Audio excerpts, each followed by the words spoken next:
ప్రజోపయోగ పనుల్లో అలసత్వం ప్రదర్శిస్తే ఉపేక్షించేది లేదని అధికారులను హెచ్చరించారు మంత్రి నిమ్మల రామానాయుడు.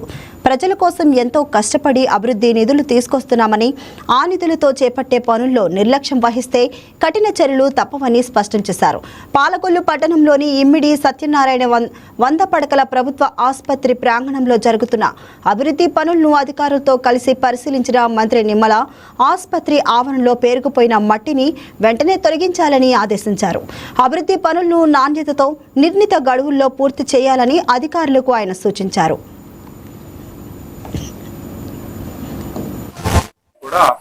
ఈవేళ సుందరీకరణ ఆరోగ్యంగా ఉండాలనే ఉద్దేశంతో ఎల్లుడ నుంచి 1,50,00,000 రూపాయలతోటి పనులు మనం ముమ్మరంగా చేస్తూ ఉన్నాం.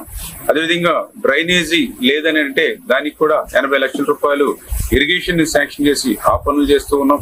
అదేవిధంగా సిసి రోడ్ అంటే 30-40 లక్షలు పెట్టి మున్సిపల్ నుంచి కూడా సిసి రోడ్డు నిర్మాణం కూడా చేయడం జరిగింది. కాంపౌండ్ వల్ల లేక పందులు, పశువులు అన్ని కూడా ఏదైతే ఈ యొక్క ప్రాంగణంలోనే విహరిస్తూ ఉంటే ఆ కాంపౌండ్ వాళ్ళ కోసం తాత్కాలికంగా మెస్ పెట్టాం. ఈ మెస్ కూడా తాత్కాలికంగా ఉందని మొన్ననే రిక్వెస్ట్ చేసి సీఎం గారిని 1,80 లక్షల రూపాయలు నిధులు మంజూరు చేసి టెండర్లు కంప్లీట్ చేసుకుని ఆ కాంపౌండ్ వాళ్ళు కూడా ఈ రోజు నిర్మాణం సెక్యూరిటీ కూడా ఏర్పాటు చేయబోతున్నాము తొందరలో. అదేవిధంగా డయాలసిస్ కేంద్రం 1 కోటి రూపాయలు పెట్టి 6 months లోనే గవర్నమెంట్ వచ్చిన తర్వాత తీసుకొచ్చాం. అదేవిధంగా బిల్డింగ్ ని కూడా పునర్నిర్మాణం చేసి దాన్ని కూడా ఆరోగ్యంగా సుందరంగా తీర్చిదిద్దుతూ ఉన్నటువంటి పరిస్థితి. అంటే ఈ రకంగా ఈ రోజు ఆదివారం అయినప్పటికీ కూడా సెలవు లేకుండా, మాకు సెలవు లేకపోవడం కాదు, కొంతమంది అధికారులకు కూడా సెలవు లేకుండా చేసి పొద్దున్న నుంచి అర్ధరాత్రి వరకు కూడా పనులు చేసుకుంటూ వెళ్తూ ఉన్నాం. అయితే కొంతమంది అధికారులు నిర్లక్ష్యం వల్ల, నిర్లిప్తత వల్ల, లెక్కలేనితనం అనుకోవాలో తెలియదు కానీ వాళ్ళు చేసేటువంటి తప్పులు కూడా ఈవేళ మేము ఇంత కష్టపడి పని చేస్తున్నా కూడా మాకు ఇబ్బందులు చూడడానికి చిక్కులుగా ఉన్నటువంటి పరిస్థితి. ఇప్పుడే మేము చూసాం, ఏదైతే మన ప్రభుత్వ ఆసుపత్రి దగ్గర ఏదైతే డంపింగ్ లో ప్రాసెస్ చేసినటువంటి మట్టి ఏదైతే ఉందో ఆ మట్టితో ఫిల్ చేసుకోవాలి. కానీ మధ్యలో మరి ఏజెన్సీ కూడా ప్రకృతి పడ్డారు, మరి డిఈ కళ్ళు ఆయన కనిపించక ప్రాసెసింగ్ అవ్వనటువంటిది కూడా ఒక 60 ట్రిప్పుల దాకా ఇక్కడ తీసుకురావడం, దాన్ని సదరడం పరిస్థితి మనం ఇక్కడ చూసాం. అందుకని ఇప్పుడు ఇమ్మీడియట్లీ ఏదైతే ప్రాసెసింగ్ అవ్వనటువంటి 60-70 లారీలు ఏవైతున్నాయి ఇమ్మీడియట్లీ బ్యాక్ తీసుకుని క్లీన్ చేసుకోవాలి. ఎందుకంటే నేను కూడా క్లియర్ గా చెప్పాం, ఆ ప్రాసెసింగ్ చేసినటువంటి మట్టి ఒక 1/2 feet ఫస్ట్ లెవెల్లో వేసుకుంటాం, తర్వాత సెకండ్ లెవెల్లో ఒక 1.5 feet బ్లాక్ సాయిల్ వేసి తర్వాత పైన మళ్ళీ ఒక 1 feet రెడ్ సాయిల్, ఇట్లా 3 layers మనం చెప్పాం క్లియర్ గా. అయినప్పుడు కూడా పెడచెవిని పెట్టి కింద ప్రాసెసింగ్ మట్టి కాకుండా ప్రాసెసింగ్ అవ్వనది మధ్యలో ఒక 50-60 లారీలు అందులో కలిపేస్తే అది ఇందులో కలిసేటప్పటికి మరి అక్కడంతా కూడా మళ్ళీ వెనక్కి క్లియర్ చేయమని ఇప్పుడే కలెక్టర్ గారితో మాట్లాడాం, ఆర్డీఓ గారిని కూడా రప్పించాం. 2 రోజుల క్రితమే ఐడెంటిఫై చేసి చెప్పడం జరిగింది. అదేవిధంగా మున్సిపల్ ఎవరైతే మనకి పర్టికులర్ ఈఎన్సీ కానీ అదేవిధంగా సెక్రటరీ వాళ్ళ దృష్టిలో కూడా పెట్టాం. ఖచ్చితంగా ఇంత భోగాపురం అంతర్జాతీయ విమానాశ్రయం ఘనత తమదేనంటూ వైసీపీ నేతలు చేస్తున్న ప్రచారాన్ని కేంద్ర సహాయ మంత్రి డాక్టర్ పెమ్మసాని చంద్రశేఖర్ తీవ్రంగా ఖండించారు. ఆ ప్రాజెక్టు నిర్మించడం కాదు కదా, 5 ఏళ్ల పాటు ఉద్దేశపూర్వకంగా అడ్డుకొని కాలయాపన చేసి ఉత్తరాంధ్ర అభివృద్ధిని దెబ్బతీసిన పాపం పూర్తిగా జగన్ ప్రభుత్వానిదేనని ఆయన ఘాటుగా విమర్శించారు. ఈ ప్రాజెక్టు ఆలోచన దగ్గర నుంచి పూర్తి చేసే వరకు టీడీపీ కూటమి ప్రభుత్వాలదే కీలక పాత్ర అని, ఇందులో వైసీపీ క్రెడిట్ ఏమాత్రం లేదని పెమ్మసాని స్పష్టం చేశారు. సంవత్సరాల్లో భోగాపురం ఎయిర్పోర్ట్ అనేది 2015లో ఆ రోజు ఏవియేషన్ మినిస్టర్ గా ఉన్నటువంటి అశోక్ గజపతిరాజు గారు, గౌరవ ముఖ్యమంత్రి గారు విభజిత ఆంధ్రప్రదేశ్ కి ఒక మంచి ఇంటర్నేషనల్ ఎయిర్పోర్ట్ ఉండాలి, హైదరాబాద్ ఎయిర్పోర్ట్ ఎలా ఉందో అలాంటిది ఒకటి కావాలనే ఉద్దేశంతో చేసినటువంటి ఆలోచన. అంటే ఐడియా ఆ రోజు ఉన్నటువంటి ముఖ్యమంత్రి గారిది. 2,700 ఎకరాలు సేకరించాలని ఆ రోజు అనుకున్నారు ప్రభుత్వం. ఈ ఎయిర్పోర్ట్స్ మీరు ఒకసారి తీసుకుంటే జిఎంఆర్ గారు కానీ ఇంకొకరు కానీ ఇమీడియట్ గా 5-10 సంవత్సరాల్లో లాభాలు వచ్చేటువంటి పరిస్థితి లేదు. హైదరాబాద్ ఎయిర్పోర్ట్ కానీ ఢిల్లీ ఎయిర్పోర్ట్ కానీ ఈ మధ్యనే వాళ్ళకి లాభాలు వస్తా ఉన్నాయి. వచ్చి 2,700 ఎకరాలు. ఈ 2,700 ఎకరాలు ఏంటి? ఎయిర్పోర్ట్ ఒకటే కాదు, ఎయిర్పోర్ట్ చుట్టూ ఉన్నటువంటి స్కిల్ గానీ ఒక ఏవియేషన్ హబ్ తయారు తయారు చేస్తే కేవలం ప్రయాణికులే కాకుండా లాజిస్టిక్ పరంగా కూడా ఏ విధంగా ముందుకు వెళ్ళొచ్చు అనే ఉద్దేశంతో చేశారు. నిన్న ఓపెన్ చేసినటువంటి ఎయిర్పోర్ట్ 20,000 టన్నులు మనం ఎక్స్పోర్ట్ చేసుకోగలం. వచ్చే 20-30 సంవత్సరాల్లో 2,80,000 టన్నులు అంటే 14 టైమ్స్ నిన్న ఆపరేట్ ఇప్పుడున్న వైజాగ్ ఎయిర్పోర్ట్ కి 4 టైమ్స్ ఈ రోజు స్టార్ట్ అయితే ఇక్కడ నుంచి ఇంకా 14 టైమ్స్ మనం ఎక్స్పోర్ట్ చేసుకోవడానికి అవసరమైనటువంటిది. ప్రయాణికులు ఈ రోజున 60 లక్షలు ఇప్పుడు అక్కడి నుంచి వెళ్లే అవకాశం ఉంది. ఇది కూడా ఎక్స్పాండ్ కి 4,30,00,000 అంటే 7 రెట్లు ప్రయాణికులు పెరిగినా కూడా ఉండాల్సిన అవసరం. ఇలాంటి ఉద్దేశంతో 2,700 ఎకరాలతోటి ఒక ఎయిర్పోర్ట్ని ప్లాన్ చేశారు ఆ రోజున. మనం చేస్తే ఏమైంది, 2,700 ఎకరాల్లో గవర్నమెంట్ 2019కి వెళ్ళేటప్పటికి 2,200 ఎకరాల భూసేకరణ జరిగింది. మిగిలిన భూములు కూడా ఎందుకు జరగలేదు, మిగిలిన 500 ఎకరాలు జగన్మోహన్ రెడ్డి గారు అక్కడికి వెళ్ళి 1-2 ఇయర్స్ ముందు మీరు ఇవ్వద్దు చేస్తాను కాబట్టి మీరు ఇవ్వద్దు అని చెప్పి అక్కడ వాళ్ళ నాయకులతోటి ముఖ్యమైన అంటే రన్వే వీటికి వెళ్లే వాటికి సంబంధించినటువంటి ల్యాండ్లు దాదాపు 500 ఎకరాల్లో కోర్టులో కేసులు వేయించారు ఆయన. ఆ 500 ఎకరాలు కోర్టులో కేసులు వేపిస్తే ఆ రోజు మనం భూమి పూజ చేశాం, ముందుకు వెళ్ళలేదు. 2019 జగన్మోహన్ రెడ్డి గారు వచ్చి వాళ్ళ మనుషుల చేతే వాళ్ళని రకరకాలుగా మేనేజ్ చేసి ఆ కోర్టులు నుంచి కొన్ని కేసులు విత్డ్రా చేయించి 300 ఎకరాలు దాదాపుగా ఎక్వైర్ చేశారు. ఇంకా 200 ఎకరాలకు ఇంకా ఇష్యూస్ ఉన్నాయి. ఈ 300 ఎకరాలు ఆయన చేస్తే తర్వాత ఏం చేశారు, రీటెండర్ చేశారు. పోలవరాన్ని ఏ విధంగా రీటెండర్ చేశారో ఇందులో ఏదో జరిగిపోయిందని చెప్పి రీటెండర్ చేశారు జిఎంఆర్ గారిని. ఆయనేమో జిఎంఆర్ గారు రాష్ట్రం మీద ఆ ప్రాంతం మీద ఉన్నటువంటి ప్రేమతో టెండర్ చేస్తే మళ్ళీ నెంబర్ 1 వచ్చారు. వచ్చిన తర్వాత మొదటి టెండర్ ఏదైతే చేశారో ఆయన్ని టెండర్ కండిషన్స్ ఏమీ మార్చకుండా మళ్ళీ అది కంటిన్యూ చేశారు. సో జగన్మోహన్ సంవత్సరాల్లో సాధించింది ఏంటి అంటే దీన్ని డిలే చేయటం. ఈ 500 ఎకరాలు ఏదైతే వాళ్ళు కేసులు పెట్టి అడ్డం పెట్టారో ఒరిజినల్ రేటు కంటే ఎక్కువ కాంపెన్సేషన్ వచ్చే విధంగా వాళ్ళ మనుషుల చేత కేసులు పెట్టించి వాళ్ళ నాయకులకి, మళ్ళీ ఇందులో రైతులకు న్యాయం జరగలేదు. ముఖ్యమంత్రి గారు ఒక ప్రయారిటీగా తీసుకున్నారు ఈ ప్రాజెక్ట్ ని.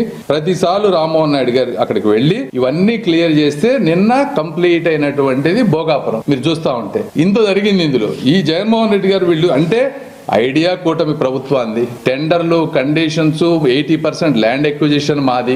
మళ్ళీ ఇప్పుడు వచ్చిన తర్వాత కంప్లీట్ గా కన్స్ట్రక్షన్ చేసింది మేము, రామ్మోహన్ గారు కానీ ముఖ్యమంత్రి గారు కానీ. ఇందులో ఆయన క్రెడిట్ ఎక్కడొచ్చింది? ఆయన 300 ఎకరాలు ఆయన అడ్డం పెట్టి వాళ్ళ నాయకులకు డబ్బులు ఇప్పించి అక్కడ రైతులకి అన్యాయం చేసి నాకు క్రెడిట్ కావాలంటారు. ఇది కాదా వాస్తవం జగన్మోహన్ రెడ్డి గారు? మీరు కాదంటే మీరు డిబేట్ కు రండి దీని గురించి. కాబట్టి ఇది వాస్తవం, ఇది ప్రజలు తెలుసుకోవాల్సినటువంటి విషయం. జగన్మోహన్ రెడ్డి గారు ఈ రోజున అమరావతిలో కొంతమంది రైతులను అడ్డం పెట్టి అక్కడ సీడ్ యాక్సెస్ రోడ్లు రాకుండా ఎటువంటి చేస్తా ఉన్నారో ఆ భోగాపురం ఎయిర్పోర్ట్ ను కూడా అదే విధంగా చేసి కాలయాపన చేసి ప్రజలకి నష్టం చేశారు. ఆ రోజున ఏం చెప్పారు రైతులకి, మీరు కొన్ని రోజులు అయితే మీకు ఇంకా 2 లక్షలు ఎక్కువ వస్తాయని చెప్పి ఆ ప్రాంత ప్రజలకు చెప్పారు. 2 లక్షలు ఒక ఎకరానికి ఎక్కువ వస్తుందని. ఆ ఎయిర్పోర్ట్ కనుక 3 సంవత్సరాల క్రితం కనుక అయిపోయి ఉంటే 2,000 మందికి పైగా ప్రజోపయోగ పనుల్లో అలసత్వం ప్రదర్శిస్తే ఉపేక్షించేది లేదని అధికారులను హెచ్చరించారు మంత్రి నిమ్మల రామానాయుడు. ప్రజల కోసం ఎంతో కష్టపడి అభివృద్ధి నిధులు తీసుకొస్తున్నామని, ఆ నిధులతో చేపట్టే పనుల్లో నిర్లక్ష్యం వహిస్తే కఠిన చర్యలు తప్పవని స్పష్టం చేశారు. పాలకొల్లు పట్టణంలోని ఇమ్మడి సత్యనారాయణ 100 పడకల ప్రభుత్వ ఆసుపత్రి ప్రాంగణంలో జరుగుతున్న అభివృద్ధి పనులను అధికారులతో కలిసి పరిశీలించిన మంత్రి నిమ్మల ఆసుపత్రి ఆవరణలో పేరుకుపోయిన మట్టిని వెంటనే తొలగించాలని ఆదేశించారు. అభివృద్ధి పనులను నాణ్యతతో నిర్ణీత గడువులో పూర్తి చేయాలని అధికారులకు సూచించారు.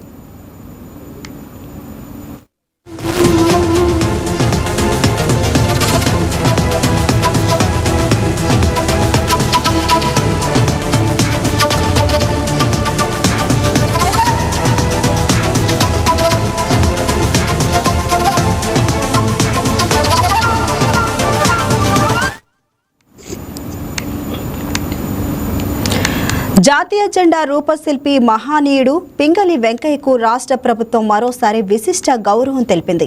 ఆయన సేవలకు గుర్తింపుగా మచిలీపట్నం మెడికల్ కళాశాలకు పింగళి వెంకయ్య పేరు పెట్టినట్లు రాష్ట్ర గనులు, భూగర్భ వనరులు, ఎక్సైజ్ శాఖ మంత్రి కొల్లు రవీంద్ర వెల్లడించారు. కృష్ణా జిల్లా మచిలీపట్నంలో ఘనంగా నిర్వహించిన పింగళి వెంకయ్య 150వ జయంతి వేడుకల్లో పాల్గొన్న మంత్రి భారత జాతీయ జెండా రూపకల్పన ద్వారా దేశ ఖ్యాతిని ప్రపంచానికి చాటిన మహానీయుడు పింగళి వెంకయ్య అని కొనియాడారు. ఆయన గౌరవాన్ని చిరస్థాయిగా నిలబెట్టేలా మెడికల్ కళాశాలకు పింగళి వెంకయ్య పేరు పెట్టిన సీఎం చంద్రబాబుకు ఈ సందర్భంగా ప్రత్యేకంగా కృతజ్ఞతలు తెలిపారు. వెలుగు ఫౌండేషన్ ఆధ్వర్యంలో జరిగిన ఈ కార్యక్రమంలో RTC chairman Konakalla Narayanarao, Gowda corporation chairman Veeranki Gurumurthy, కూటమి నాయకులు, ప్రజా ప్రతినిధులు పాల్గొన్నారు.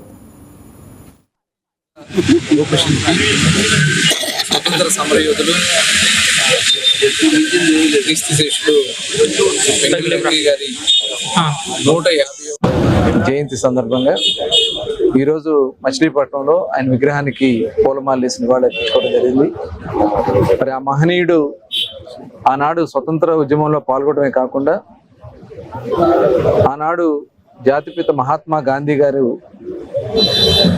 మచిలీపట్నానికి వచ్చినటువంటి సందర్భంలో నేషనల్ కాలేజీలో ఈ జెండా రూపకల్పన గురించి వారితో చర్చించి మరి త్రివర్ణ జెండాని వారికి బహుకరించడం జరిగింది. మరి దానిలో చెరక కూడా యాడ్ చేసి ఆ రోజున ఏర్పాటు చేసి తర్వాత దాన్ని అశోక చక్రం కింద మార్చడం కూడా జరిగింది. మరి అటువంటి మహనీయుడు మన ప్రాంతంలో పుట్టడం మనందరి యొక్క అదృష్టం. మరి వారు చేసినటువంటి కృషిని ఈరోజు భారతదేశ ఖ్యాతి ప్రపంచ స్థాయిలో ఎక్కడికి వెళ్ళినా జెండా ఎగిరే విధంగా చేసినటువంటి ఘనత పింగళి వెంకయ్య గారిది. మరి అటువంటి జెండా రూపకల్పన చేసినటువంటి మహనీయుడికి గుర్తింపునివ్వడం కోసం మచిలీపట్నం మెడికల్ కాలేజీకి కూడా వారి పేరుని నామకరణం చేసుకోవడం కూడా జరిగింది. గౌరవ ముఖ్యమంత్రి చంద్రబాబు నాయుడు గారు కేబినెట్లో ఈ అంశాన్ని పెట్టి దాన్ని సాకారం చేసినందుకు ముఖ్యమంత్రి చంద్రబాబు నాయుడు గారికి కూడా ఈ సందర్భంగా ధన్యవాదాలు తెలియజేస్తూ రాబోయే కాలంలో మరిన్ని కార్యక్రమాల్ని మరి ఆయన పేరు మీద ఇక్కడ చేయడానికి మచిలీపట్నంలో అన్ని కార్యక్రమాలను భవిష్యత్తులో తీసుకోవడం జరుగుతుంది. మరొకసారి ఆ మహనీయుడికి ఘనమైన నివాళులు అర్పిస్తూ ఇక్కడ విచ్చేసినటువంటి పెద్దలందరూ కూడా కొనకళ్ళ నారాయణరావు గారికి, గురుమూర్తి గారికి, అలాగే చందమామ బాబు గారికి, బాబా ప్రసాద్ గారికి, ఇంకా ఇతర పెద్దలందరికీ కూడా పేరు పైన నమస్కారాలు, ధన్యవాదాలు తెలియజేసుకుంటూ సెలవు. నిర్మాత అటువంటి మహనీయుడు 150 ఈ జయంతి కార్యక్రమాన్ని వెలుగు ఫౌండేషన్ మరి మన చందమామ బాబు గారు ప్రతి సంవత్సరం కూడా నిర్వహిస్తూ ఉన్నారు. మరి ఈ సంవత్సరం కూడా నిర్వహించారు. మరి అటువంటి మహనీయుల్ని స్మరించుకుని వారి యొక్క స్ఫూర్తితో ఎవరైనా కూడా రాజకీయాల్లో ముందుకు సాగాలి. ఆయన స్వాతంత్ర సమరయోధుడిగా, త్రివర్ణ పతాక నిర్మాతగా జాతీయ రాజకీయాల్లో కానీ జాతీయ చరిత్రలో కానీ శాశ్వతంగా ఉండిపోయే మనిషి. అటువంటి మనిషికి మరి రేషన్ అక్రమ రవాణా కట్టడికి పటిష్ట చర్యలు తీసుకుంటున్నామని ఎమ్మెల్యే గల్లా మాధవి తెలిపారు. నెల రోజుల్లో అన్ని రేషన్ షాపుల్లో సీసీ కెమెరాలు ఏర్పాటు చేస్తామని చెప్పారు. పేద ప్రజల కోసం కూటమి ప్రభుత్వం తక్కువ ధరకే సన్నబియ్యం అందిస్తుందని తెలిపారు. రేషన్ మాఫియాపై కేసులు నమోదు చేస్తామని, పేదలకు అందాల్సిన రేషన్ తప్పుదోవ పట్టిస్తే కఠిన శిక్షలు తప్పవని పౌర సరఫరాల శాఖ అధికారి కోమలి పద్మ హెచ్చరించారు. ఇతను చేసే ఒక సీను అనే ఒక వ్యక్తి, అనిల్ అనే ఒక వ్యక్తి, ఇలాగే 2-3 పేర్లను ప్రస్తావించడం జరిగింది. వారి మీద యాక్షన్ తీసుకుంటాము. అయితే ఇక్కడ మనకి ఇబ్బందికరమైన విషయం ఏంటి అని అంటే, వీళ్ళు స్వయంగా వాళ్ళ పేర్ల మీద రన్ చేసే పరిస్థితి లేదు. ఒకవేళ ఒక షాపు అనిల్ అనే పేరు మీద ఉంటే అతను బుక్ చేసే పరిస్థితి ఉంటుంది. ఇక ఇతను ఒక పాటరీగా ఒక 4-5 షాపులు ఇతను చేసే ఒక పరిస్థితి కనపడుతున్నప్పుడు ఆ షాపులు వాళ్ళు ఇబ్బంది పడడం, బుక్ చేయడం. కాబట్టి అయినప్పటికీ కూడా ఎవరు చేసినా కూడా వాళ్ళని బుక్ చేసి మేము అదుపులోకి తీసుకునే పరిస్థితి కనపడుతుంది. పోలీస్ అధికారులకు కూడా ఇన్ఫర్మేషన్ ఇచ్చాం. వాళ్ళు కూడా దాని మీద చర్యలు చేపట్టే అదేనండి. ఈ రోజు ఒకరి పేరు మీదే కొన్ని షాపులు ఉన్న పరిస్థితిలో వాళ్ళ అన్ని షాపులు వాళ్ళు ఎక్కడైనా మాల్ ప్రాక్టీస్ చేశారు అని గనక మనకి నిర్ధారణ అయితే కంపల్సరీగా వాళ్ళందరినీ బుక్ చేయడం జరుగుతుంది. గతంలో కూడా వాళ్ళ షాపుల మీద అనేక సార్లు కంప్లైంట్ ఇవ్వడం కానివ్వండి, మూసేయడం కానివ్వండి, వాళ్ళ షాపుల్ని వాళ్ళని సస్పెండ్ చేసి వేరే వాళ్ళకి ఇచ్చిన పరిస్థితులు కూడా కనపడుతున్నాయి. ఇక్కడ ఎక్కడా కూడా మనం ఒకళ్ళకే ఒక వెస్టెడ్ ఇంట్రెస్ట్ తో చేసే పరిస్థితి ఉండదు. కాబట్టే వాళ్ళ పేర్లు కూడా మేము చాలా ధైర్యంగా. చిత్తూరు జిల్లా కాణిపాకం శ్రీ వరసిద్ధి వినాయక స్వామి ఆలయ కోనేరులో ఆసక్తికర ఘటన చోటు చేసుకుంది. వైసీపీ నేత హర్షిత, టీడీపీ నేత, టౌన్ బ్యాంకు మాజీ చైర్మన్ షణ్ముగం పోటాపోటీగా సత్య ప్రమాణాలు చేశారు. ఎన్నికలకు ముందు షణ్ముగం వైసీపీ చిత్తూరు అభ్యర్థి విజయానందరెడ్డి వద్ద నుంచి లక్షలు తీసుకున్నారని హర్షిత స్వామి సాక్షిగా ప్రమాణం చేశారు. అయితే తాను ఎలాంటి డబ్బులు తీసుకోలేదని షణ్ముగం కూడా అదే కోనేరులో సత్యప్రమాణం చేశారు. ఈ పరిణామం కాణిపాకం చిత్తూరు రాజకీయ వర్గాల్లో తీవ్ర చర్చనీయాంశంగా మారింది.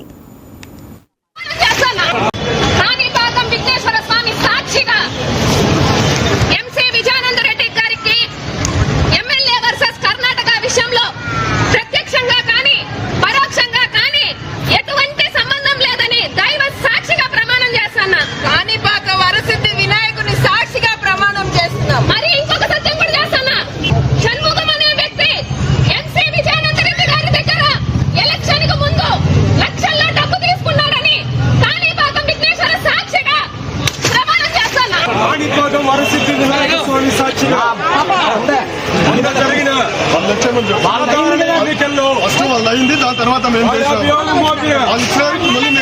విజయానందరెడ్డి దగ్గర కానీ వాళ్ళ పార్టీ నాయకుల దగ్గర కానీ ₹1 నేను డబ్బులు తీసుకొని ఉంటే చనిపోయిన నా బిడ్డ సాక్షిగా కాణిపాక వరసిద్ధి వినాయక స్వామి సాక్షిగా నేను ప్రమాణం చేస్తున్నాను. ₹1 కాదు కదా, వాళ్ళు నా పైన తప్పుడు కేసులు పెట్టి హింసించి ఇబ్బంది పెట్టినా అని అనేక రకాలుగా లొంగ తీసుకో ప్రయత్నం చేసినా తెలుగుదేశం పార్టీకే కట్టుబడిన ఆ పార్టీకే పని చేశాను తప్ప తప్పుడు అభియోగం లేదు. నా బిడ్డల మీద కాణిపాక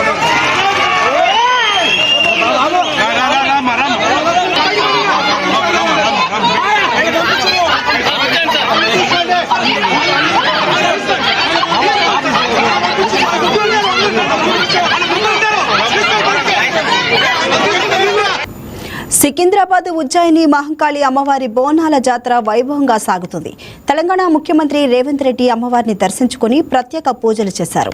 ఆలయ నిర్వాహకులు సీఎంకు మేళతాళాలతో ఘన స్వాగతం పలికారు. మంత్రి పొన్నం ప్రభాకర్ రాష్ట్ర ప్రభుత్వం తరపున బంగారు బోనం, పట్టు వస్త్రాలు సమర్పించారు. మంత్రులు కొండా సురేఖ, సీతక్క, హర్యానా మాజీ గవర్నర్ బండారు దత్తాత్రేయ, సిపి సజ్జనర్ దంపతులతో పాటు పలువురు ప్రముఖులు అమ్మవారికి బోనం సమర్పించి మొక్కులు చెల్లించుకున్నారు. మహంకాళి అమ్మవారిని దర్శించుకునేందుకు వచ్చిన అమెరికా కాన్సుల్ జనరల్ లారా విలియమ్స్కు మంత్రి పొన్నం ప్రభాకర్ ఘన స్వాగతం పలికారు. ఉజ్జయిని మహంకాళి అమ్మవారికి బోనాలు సమర్పించడం ఎందుకు జరుగుతుందంటే, మహారాష్ట్రలో ఉన్నటువంటి ఉజ్జయిని అనే ప్రాంతంలో ఈ యొక్క అమ్మవారు ఉన్నారు. అయితే అప్పుడు ఇక్కడ ఉన్నటువంటి సైనికులకు కలరా వ్యాధి సోకి వాళ్ళు మరి ఆరోగ్యం బాగాలేక చనిపోతున్న సందర్భంలో వాళ్ళందరూ కూడా అక్కడ మహారాష్ట్రలో ఉన్నటువంటి ఉజ్జయిని అమ్మవారికి మొక్కుకొని, మీరు మాకు ఈ వ్యాధి తగ్గించి మమ్మల్ని ఆరోగ్యవంతులుగా ఉంచితే మేము ఇక్కడ మిమ్మల్ని ప్రతిష్ఠించుకొని మేము ఈ బోనాల పండుగ సమర్పిస్తాము అని చెప్పి వారు మొక్కడం జరిగింది. వారి కోరిన మేరకు వారిని అంత ఆరోగ్యంగా చేయడం వలన ఇక్కడ ఉజ్జయిని అమ్మవారిని 1813లో ప్రతిష్ఠింపజేసి మరి ఆ రోజు నుంచి కూడా ఈ బోనాలు సమర్పించడం మానవాయితీగా జరుగుతూ ఉన్నది. మరి ఇక్కడ ఈ బోనాలకు వచ్చిన ప్రతి భక్తులు కూడా వారి కోరికలు కోరుకొని మరి బోనం సమర్పించుకొని మళ్ళీ వచ్చే సంవత్సరం వరకు కూడా మమ్మల్ని అందరినీ కూడా ఆరోగ్యంగా మరి ఆనందంగా ఉండాలి, మా పిల్లలు సుఖశాంతులతో ఉండాలి, అదే విధంగా రాష్ట్రం బాగుండాలి, రైతులు బాగుండాలి, వర్షాలు రావాలి, ఎటువంటి జబ్బులు కూడా మాకు దరికి చేరకూడదు, అందరం కూడా సంతోషంగా ఉండాలని మొక్కుకొని వెళ్ళడం జరుగుతుంది. ఆ అమ్మవారి ఆశీర్వాదంతో మంచి వర్షాలు పడి పంటలు పండి మరి తెలంగాణ రాష్ట్రం సుభిక్షంగా ఉండాలని కోరుకుంటూ, అదే విధంగా రేవంత్ రెడ్డి గారు చేస్తున్న ప్రతి సంక్షేమ అభివృద్ధి కార్యక్రమానికి కూడా అమ్మవారి ఆశీస్సులు ఎల్లవేళలా ఉండాలని కోరుకుంటూ ప్రతి ఒక్కరికి కూడా ఉజ్జయిని అమ్మవారి మరి బోనాల పండుగ. నేడు సికింద్రాబాద్లోని ఉజ్జయిని మహంకాళి అమ్మవారి బోనాలు ఘనంగా జరుగుతున్నాయి. ఈ సందర్భంగా అమ్మవారిని బీఆర్ఎస్ వర్కింగ్ ప్రెసిడెంట్ కేటీఆర్ దర్శించుకున్నారు. అమ్మవారికి ప్రత్యేక పూజలు చేసి మొక్కులు చెల్లించుకున్నారు. ఆలయానికి విచ్చేసిన ఆయనకు అర్చకులు, అధికారులు పూర్ణ కుంభంతో స్వాగతం పలికారు. దర్శనం అనంతరం మంత్రి తలసాని శ్రీనివాస్ యాదవ్ కేటీఆర్ను శాలువాతో సత్కరించి జ్ఞాపికను అందజేశారు. ఆ తల్లికి ఒక బంగారు బోనం కూడా సమర్పిద్దాం రాష్ట్ర ప్రభుత్వం తరఫున. దాంతో పాటు అత్యద్భుతంగా అధికారిక లాంఛనాలతో అధికారికంగానే మొత్తంగా మరి రాష్ట్ర పండుగగా ఈ కార్యక్రమాన్ని చేస్తామని చెప్పాము, చేసి చూపెట్టాము. ఇవాళ చాలా మంది చాలా చెప్తుండొచ్చు, కానీ కేసీఆర్ గారు భారతదేశంలో మొట్టమొదటి ముఖ్యమంత్రి. యాదాద్రి లక్ష్మీ నరసింహస్వామి దేవాలయాన్ని 1800 కోట్ల రూపాయలతో రాష్ట్ర బడ్జెట్ నుండి డబ్బులు కేటాయించి అత్యద్భుతంగా నిర్మించిన నాయకుడు కేసీఆర్ గారు. అట్లాగే హైదరాబాద్ లోని ప్రతి గుడికి మా శ్రీనివాస్ యాదవ్ గారి నేతృత్వంలో ఆ రోజు రాష్ట్ర ప్రభుత్వం నుండి 25 కోట్ల రూపాయలు విడుదల చేసి ప్రతి గుడిలో ఉండే ప్రతి ఉత్సవ కమిటీకి, ప్రతి ఆలయ కమిటీకి డబ్బులిచ్చి వారు ఎవరి దగ్గర చందా వసూలు చేసే అవసరం లేకుండా అద్భుతంగా ఆలయాల నిర్వహణ గాని, పండుగల నిర్వహణ గాని భక్తి ప్రపత్తులతో పూర్తి స్థాయి మరి ఒక దైవ సంకల్పంతో జరగాలన్న ప్రయత్నం చేసింది కేసీఆర్ గారు. ఈరోజు మేము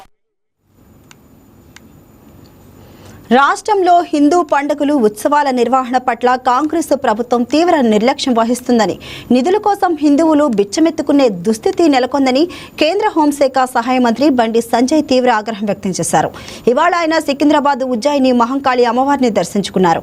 రంజాన్ పండుగ నిర్వహణ కోసం రాష్ట్ర ప్రభుత్వం 33 కోట్లు కేటాయించిందని, అయితే 80% పైగా ఉన్న హిందువులు నిర్వహించుకునే బోనాల ఉత్సవాలకు మాత్రం కేవలం 20 కోట్లు ఇవ్వడం సరికాదని ఆయన విమర్శించారు. జంట నగరాల్లోని 3000కు పైగా దేవాలయాల్లో బోనాలు ఘనంగా జరుగుతుంటే ప్రభుత్వం ఇచ్చిన అరాకొర నిధులు ఏ మూలకు సరిపోవని ప్రశ్నించారు. బోనాలను రాష్ట్ర పండుగగా ప్రకటించి నిధులు కేటాయించకుండా వదిలేశారని బండి సంజయ్ మండిపడ్డారు.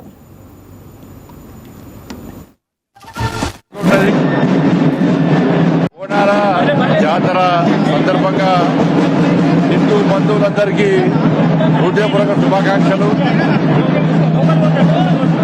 కేవలము జాతరనే కాదు, తెలంగాణ సంస్కృతికి ఒక జీవం లాంటి, తెలంగాణ సంస్కృతికి ఒక ప్రత్యేకత. ఇది భక్తి చౌరత్వానికి సంబంధించి పండుగ బోనాల పండుగ. మరి ఆషాఢ మాసంలో మన సికింద్రాబాద్ మహంకాళి, ఉజ్జయిని మహంకాళి బోనాల జాతర జరుపుకోవడం ఒక పండుగ వాతావరణం తెలంగాణ రాష్ట్ర వ్యాప్తంగా, ముఖ్యంగా భాగ్యనగర్లో నెలకొంటుంది. అనేక రకాల కార్యక్రమాలు ఈ సందర్భంగా జరుగుతున్నాయి. ముఖ్యంగా ఈ జాతర సందర్భంగా రంగం గట్టం